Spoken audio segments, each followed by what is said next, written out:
Welcome back, Bulacanos. It's me again, your Bulacanang Hilaw. Today, let's take a break from your travel and food adventures as I share my experience at the recently concluded Bulacan Bloggers First General Assembly.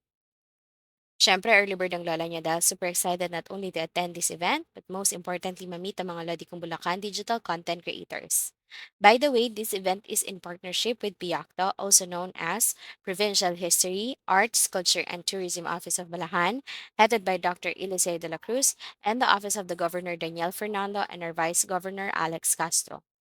This event was also co-presented by Ericahlicious, Cupcake Royale Bake Shop, NLEX Corporation, Drip Options Wellness and Beauty Clinic, at ang all-time favorite nating mga Pinoy, walang iba kundi ang Jollibee.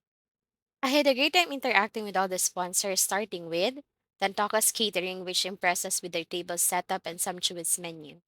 For starters, they served us crostini and slow-cooked spinach and artichoke na napaka-flavorful. Meron din silang ranch shredded chicken breast soft taco. Napakasarap din ng pumpkin soup nila. They call it creamy steamed butternut and squash. For the main course, I personally enjoy the parsley rice. This is by far the best rice I've ever had, by the way. They also had bacon wrapped chicken roulade with remoulade sauce.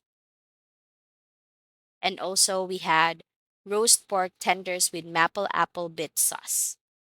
For desserts, we had custard strawberry, tsaka creamy butter ube with a leche flan layer.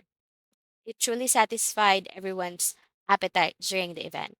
Now let's talk about the rest of our sponsors. We had Bubbblyprints. They offer a wide range of printing services, including signature boards, tarpaulins, stickers, mugs, and a lot more. Kalikasan Spa was also present. They offer massages, scrubs, heat treatments, and more. We also have AP Productions covering our event, providing both video and photography services.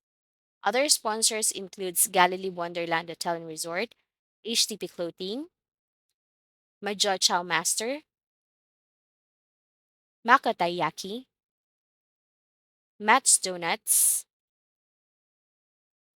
Princess Spreads, Swirls Ice Cream, Traveler's Journey, at iba pang local micro businesses dito sa Bulacan.